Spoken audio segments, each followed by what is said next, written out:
Now that's significant. The Market Research Podcast. Hi everyone, thanks for joining us on this latest episode of Now That's Significant, a market research podcast. This is your host, Michael Howard, the Head of Marketing at InfoTools. Today we're joined by market research and insights technologist Mike Stevens from Insights Platforms. Thanks for joining us on the show, Mike. Thanks, Michael. It's great to be here. Yes. So Mike, what's the most significant thing you're going to share with us today?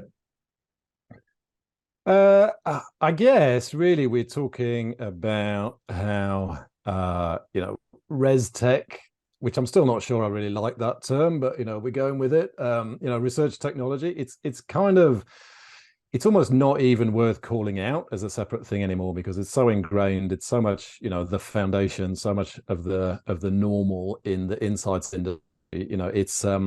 It's almost becoming invisible, I guess, the extent to which it's deeply woven into the fabric of how people do research these days. So, that's what we're going to talk about. Very cool. So ResTech has been floating around for a while. Kind of sounds like a term some vendor has created to try and push more product or justify its existence. I'm not sure.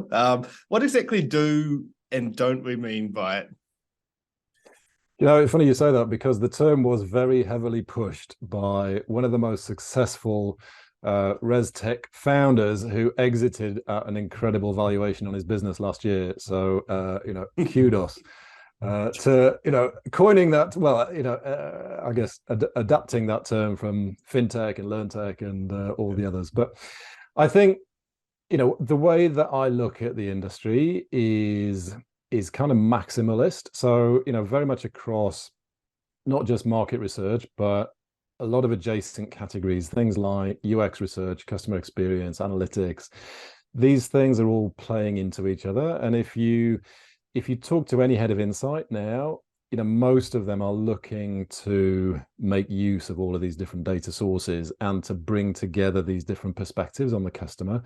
So there are so many different parts of the organization that are, any kind of business, any kind of even, sort of non-profit organization, public sector, the mantra of being customer focused, user focused, this has really become embedded over the last 30 years. And people are very, very hungry for insights and for knowledge, So really, it's my definition of ResTech spans a lot of these different areas where people might be trying to understand the humans that they interact with, they need to know about through the medium of technology in some way. So, that could even be a sales team that wants to get feedback from, from buyers. That could be specialist researchers who are really trying to explore new markets and at all points in between. So, I would say particularly broad for me. So I've worked in the tech scene for a while now, and one thing that we're always wrestling with and like buyers, all sorts. Do you go ERP, so one overall solution, which may have been generated from a firm, an organization that is not market research specific, or do you go for a bespoke fit for purpose tool that has founded in itself in market research and has that full experience in the industry? That's something that companies struggle with. Like, do they go for one, go for the other? Your experience in that? Yeah, normally the people who say go for the generic are the people who don't actually have to do the work, in my experience. So, there's a mandate that comes down from a CIO or, even from procurement, it's an efficiency thing. We're going to harmonize everything. We're going to push everything through this BI platform because, it does data, doesn't it? And then when you come to look at the nuances of research data and surveys, it doesn't work. It's not fit for purpose. So, I'm going to dance around this a little bit because I don't want to reveal any sensitive, identities. But a couple of years ago, I was doing a substantial piece of consulting with a media business based in Europe, and they'd been through exactly this process. They were harmonizing a lot of their data sources, pulling them into a central data lake, and putting a generic platform on top, which was Looker, actually the BI platform that was acquired by Google. And it fundamentally could not cope with all of the disparate types of analytics, audience, measurement data that you need a lot of in media and TV, all of the stuff that was coming back from surveys. So it was actually a colossal waste of money from a research and insights perspective. We built with a team there a proof of concept, which was not suitable, but it was with a tool that was much more specialized and able to handle research data. And to my knowledge, it's still being used today, even though it was only really meant to illustrate how it could work. So, I think for me, there's all sorts of benefits in trying to harmonize, trying to standardize. You do get efficiencies, but I think it's not about stamping a one size fits all. It's about creating a framework of integrations, having an ecosystem where data can flow well between specialized solutions. And I think that's where a much more kind of mature insights and data environment is really heading into kind of connected ecosystems. So what is it about market research data that makes it so specific and unique then? There's a few different things. So at a high level, you've got very different sort of currencies. So, you might have qual and quant, you've got video, you've got survey data, you've got visualizations, you've got, transcriptions, you've got all sorts of this messy stuff at that higher level. But then when you get into survey data specifically, you've got some real nuance that you only really know if you've kind of been on the inside looking out. So if you need to do, roll multiple waves of tracking data for different time periods, or you create custom filters based on brands in certain markets. I know that there's been a little bit of catch up on things like multiple response data, being able to, to kind of manage that through some of these more generic platforms. But when you actually get into the nitty gritty, it's like anything. There's just, there are so many nuances to the way that we need to manage and report data. And you can wish it away, coming at this fresh from outside the industry. But the reality is you kind of have to deal with the reality of, the way that survey data works.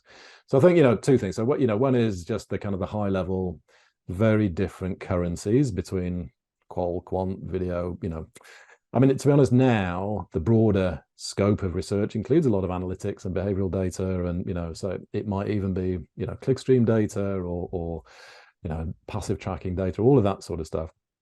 But then when you get into survey data specifically, it can be a real bugger to tame and to get, to really make it sit down and behave. And when you want to do complex things and just say, oh, can we just look at this time period by these brands in this market? You can't do that with these, blunt force tools. So there are workarounds, I guess, you could do, but they would be pretty dicey, I guess. Yeah, it's just, it's unnecessary. I think we've matured, we're still very much in a growth phase, I think, in the research tech. There's an awful lot of startups, there's a whole load of new stuff being done. It's, it's fantastically rich as an ecosystem, but we're maturing, I think, as a sector. So, I think we're in a position where we're starting to see, much better solutions for this type of thing in these niches. Oh, that's great to hear. So who is buying ResTech these days? Is it a similar process that we would have taken when looking, say, for a new agency or supplier? So yes and no. I run a series of online masterclasses, and specifically around research tech, and one of them is called the 10 Tribes of Research Tech Buyer, I think it is. I can't even remember the name of my own course, but it's all about how there are many different segments. It's kind of exploded a little bit with all these different niche buying audiences. And yes, you'd say the traditional way of buying market research for in-house consumer insights teams would have been outsourced to an agency, run some agency pitches. And if you get technology as part of that, it's going to be, attached to an agency. There are many other ways in which research tech is being bought. So for instance, if I'm a designer and I'm building a prototype for a website, I can now plug in from Adobe XD or from Figma, whatever I'm building my digital designs in, I can plug into something like user testing. I can run some some online user tests. I get that research mediated through a research tech platform back into my native workflow. So there's a whole load of these niche audiences that are actually very, very big for research tech and product management. So product managers need really to get very close to their users. Customer experience teams, they're doing a lot of survey driven work. They're doing increasing amounts of qual to understand what's happening. So that to me is where the broader buyers are evolving. It's becoming much more devolved in organizations. You've got a lot more, let's say, more people doing it and less research expertise in a lot of these areas than historically people may have had. So to compensate for that, you're seeing a lot of use of templates, in application help, online academies, all that sort of thing, to get people who are, research is not their day to day. Their day to day is to design stuff or to run analytics, but they're using research through these research tech platforms in new and creative ways. What are some of the biggest or most notable skill gaps then for these people that are not researchers using these platforms?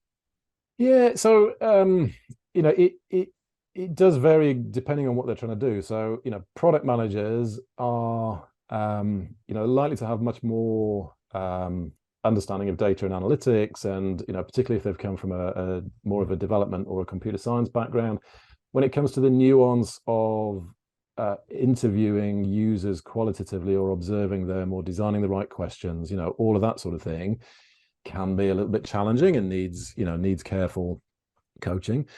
Where you have a lot of specialist UX researchers, in a lot of cases, it's a very heavily qualitative discipline. So it's based on, ethnographic principles and, real, sit back and observe the context. These people also need to do analytics and design surveys. So there's a gap there. So what we find is it's a bit like kind of filling in a matrix where you may be very strong in some corners. Even if you're a very experienced researcher, you're probably not going to tick all boxes when it comes to some of these newer methods like social listening or UX analytics, that type of thing. Yeah, and I guess you've got also decision makers, etc., that are wanting to come in from a reporting perspective to have a look at these tools. I think someone the other day was saying how the casual user, so like ResTech has to accommodate for them as well. Yeah, 100%. And I think that's the giving people enough information clearly so they can draw the right conclusions and not overwhelming them with too much data or another dashboard or things that are badly designed. But also there's risk here as well in one person's empowerment is another person's car crash, where they've let their marketing team do their own research, draw their own conclusions, and it's kind of gone off a cliff because they've got it wrong, or they've had an agenda that they're looking for cherry picking data to support a pitch. So it's a kind of complex environment. Yes. So you mentioned some of the different persona types here. How do they, I guess, the different types of ResTech buyers discover then implement these solutions? Yeah, it is very interesting because I don't think there's in some cases not a lot of overlap between the tools that some of these people are using and the in certain roles. So a product manager, for instance, might actually be using applications that have a whole other range of functionality for user onboarding, for online help documentation, for analytics, that then actually have research features that are bolt-on capabilities for NPS feedback or for micro surveys that kind of pop up at different points in the experience. So that discovery process may well come from existing vendors. That type of audience may be much more plugged into something like a Product Hunt or the software discovery places like G2 Crowd or AppSumo, which is a kind of discounted software for startups, and all of those sort of things. Completely different world to a market research and consumer insights team whose legacy has been working very much with agencies who actually really would like their agencies to help them navigate this confusing new world of research tech and hold their hand through it. You know, and I think there's a changed role for agencies in that customer journey and buying process that is you know, is not being fully exploited yet. But yeah, so you know, very distinct to each of those domains. And one thing that always surprises me is how you know, people's kind of awareness and selection set for tools can be incredibly narrow. So I'm part of a few UX research groups, email groups, Slack groups. And people are often asking, you know, it's like, I've been using Google Forms for all my surveys. Is there a better tool out there? You know, and it's like, well, yeah, there's about 150, you know, and so, you know, people do get very, very, you know, inevitably, because they've got real jobs to get on with, they, you know, they don't spend all their time looking at different software options. So yeah, it's complex, a very complex buyer journey these days. It is. So the SaaS world, software as a service, has clung to the term the sales funnel, where you have a lot of prospects at the top, and you seek to convert them as many as you can to customers. The majority will inevitably fall out of the funnel for various reasons. When it comes to ResTech, what are some of the main reasons that you're seeing where brands are exiting that funnel? So I think there's a few factors, and these are not necessarily just specific to research tech, although they all have a nuance in our industry. I think the undeniable fact there are nearly 1,300 companies in the Insight Platforms directory, and they are predominantly software and and technology platforms. So that is overwhelming. So a lot of buyers are just, their eyes roll back in their heads. They feel incredibly besieged by new offers, new vendors. There's new language all the time. So that kind of feeling of being overwhelmed reinforces a bias to the status quo. It's like, oh, do you know what? Do we really need to make a change? Actually, there's so much that's unknown out there. So I think status quo bias is a big thing in the context of just so much new stuff and so many things to learn. I think there is, we touched on it earlier. I think there is it's a training gap, a bit of a familiarity, confidence, really understanding what do these new solutions offer me. So there are so many innovations around AI, machine learning. How can we, how do people stay up to speed and stay current so that they can actually make a selection? And I think even through a pitch process, they might start the process, they might see a few vendors, they might hear language from different vendors, which is unique to each vendor, but might be saying the same thing, might be saying something very different. So I think there's a level of confidence if people don't have enough depth of learning on these new areas. So it might sound simple to go out and buy a new social listening platform, but actually when you talk to all these different vendors, they've all got different ways of framing it and different features and benefits, and that can be a challenge. So if you don't really know what you're buying, then that can put people off. I think the third thing, and this is a big one, I think, is around mismatched expectations. And I speak to a lot of clients in consumer insights teams who say, we kind of had our fingers burnt because we bought something. What we heard when we were buying was that this was a full service solution. We were going to get technology, we were going to get full support, and and actually when it came down to it, we had tech support at best. We didn't really have a full service solution. And so I think that the disappointment thing, the once bitten twice shy thing, can kick in when people feel like it's kind of not all it's cracked up to be. And there's been people have gone in a bit of a pendulum swing in this, where some companies have said we're going to go all in on DIY and research tech, and we're going to hire some people. The reality is it's a lot more complex than just putting in a couple of fresh faces and bringing in some tech. There's a whole culture, process, workflow, career path, all that kind of thing that makes it quite hard. So actually there's a real resurgence in tech platforms offering more full service solutions wrapped around their offer, and in the same agencies building up their software led offers as well. So, it's I think we're going to see some convergence happening down the line. Yeah, that's one thing that we've noticed as well, like people like really wanting a DIY platform, and part of that we think is the future as well. So giving people the opportunity to go and pull and make their own discoveries. But then for various reasons, it could be staffing, the talent shortage, etc. They're just not having enough time to really get into the data, to shape it, to spend the time, I guess, to let their curiosity run wild with the data. So they are needing that expertise to help provide some of that as well. Yeah. For sure. So out of curiosity, what's the role for agencies in all of this? So people approach an agency, they want to run these surveys. Is there that expectation that they'll just go and serve up the insights for people, or like, how does the ResTech industry fit into that? Yeah, I think technology is driving. Is one factor that's driving a lot of change for agencies. So there's kind of budget and price pressure. There's also pressure from above. A lot of management consultancies getting into the game.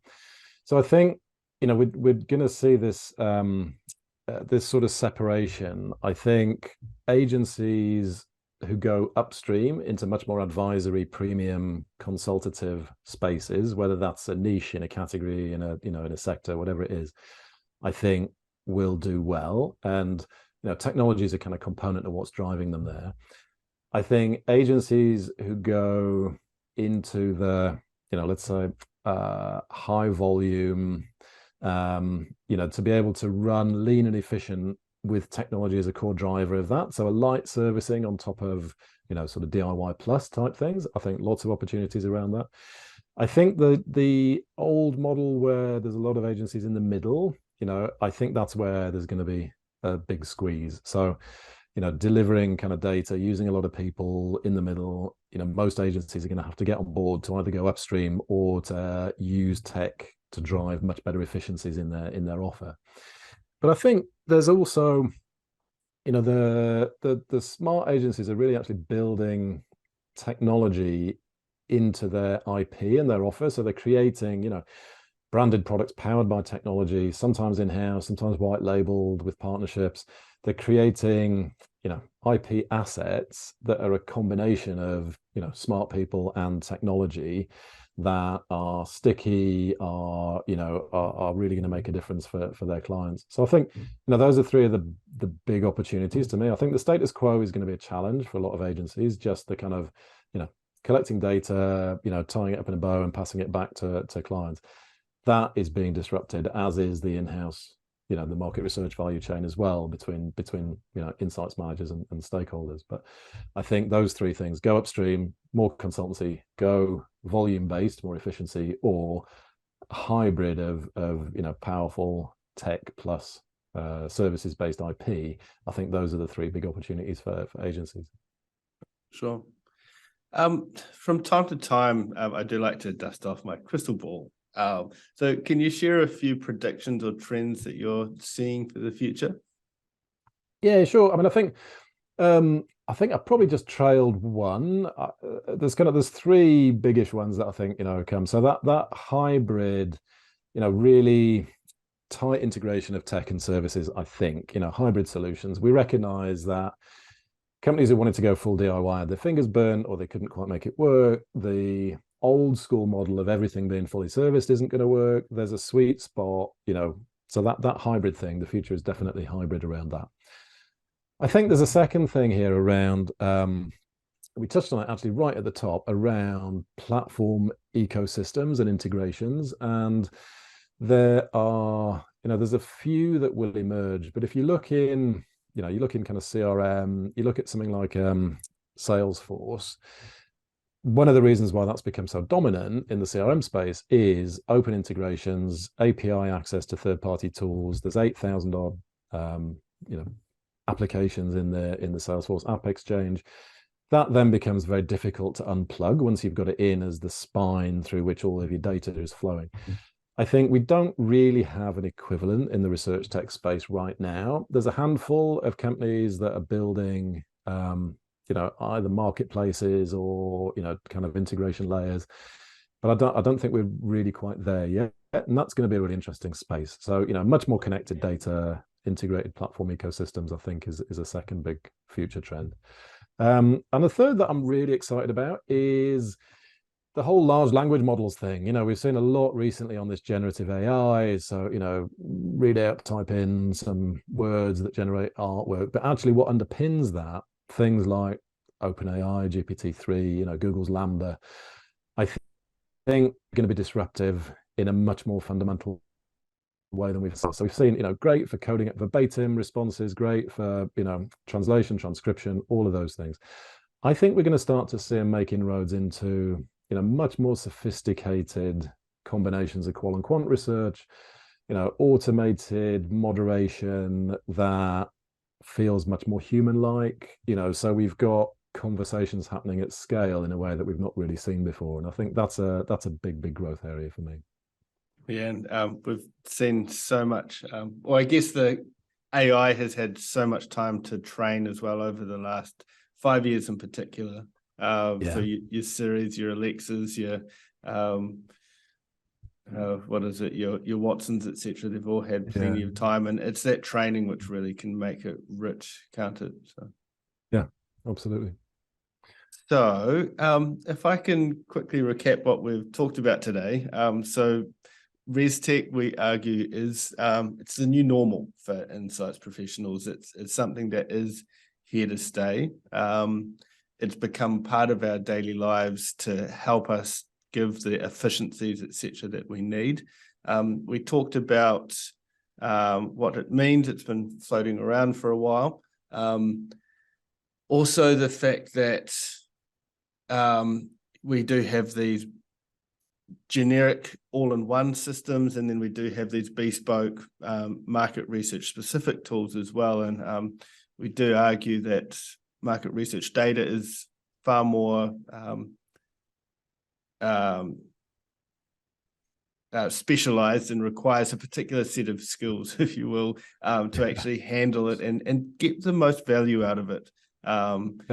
So part of that was being able to plug into a insights platform or platform ecosystem per se, where you can use the different tools to analyze the different types of or currencies of market research, as you mentioned. We touched on who is buying ResTech and how this compares to the selecting of agencies, etc. We talked at the skills gap as well, being able to enable the casual user to go on and use these tools, this technology, to find better insights to understand customers. You mentioned the different persona types and the journey that people go on, and how this differs from your product market managers to your market research clients. And we touched on agencies as well, what their role in all of this is, and how they are even using these tools as part of their offering. They're also going a bit more upstream potentially as well to try and to really add value into the whole industry as well. We had a look at why some people are falling out of the buyers funnel as well. Overwhelmed buyers, you mentioned, lack of skills internally, and also mixed expectations as well. So we've had, you said that a lot of people have been burned. I guess the term that is floating around, smoke and mirrors. So people, they go in and say, hey, we can do all of this for you, but then the actual experience, once they sign on and implement it, is very different. So that's a big challenge for the ResTech industry to be mindful of. Also something just to be aware of when you are buying ResTech as well. Ask those hard questions. And I guess there is some due diligence there as well. Try and talk to other brands that are using that particular technology as well. So often that can be quite a good tool as well, or solution for that matter. Lastly, you dusted off your crystal ball and you talked about those hybrid solutions. You looked at the platform ecosystem and how that's going to play a big role in the future as well, particularly opening up, the likes of Salesforce, you said, are doing it really well there. Potential gap for the market research space to have something similar. And also the rise of conversational tech as well. The qual side of things, there's a lot of not noise, buzz, and actual progress in this field as well. So we should be looking forward to what that can play in our space. Anything I missed there, Michael, or any final words that you wanted to add? No, it seems like a very effective recap. Sounds like we've been talking for a couple of days there, doesn't it? Right. Yes. So thank you so much for joining us on the episode today, Mike. Oh, great, lovely to be here. Thanks for inviting me. That's quite all right. And to everyone else, thank you for listening. If you are interested or in what we talked about today, we'd really appreciate you sharing this episode with your peers, leaving a review on your platform, the podcast platform that is. Feel free to check out Mike at Insights Platforms as well.